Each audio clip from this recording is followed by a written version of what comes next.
The warm Santa Ana winds coming from inland and pushing towards the coast at a rapid rate have really helped drive these LA wildfires. So much devastation has been caused by these fires. Homes have been lost, lives have been lost, people's family memories have been burnt up forever. The people walking the beach, the calm ocean, the soft sky, the color in the clouds, none of this seems to coincide with all the tragedy that has happened in Los Angeles recently.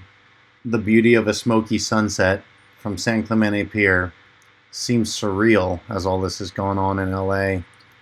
It has been really rough to watch the fires grow and the damages continue to increase. Many of us have been glued to social media, the news, and watch duty to get current updates on the Southern California fires. The communities of Los Angeles, California, and really the entire world have banded together to help those in need from these fires.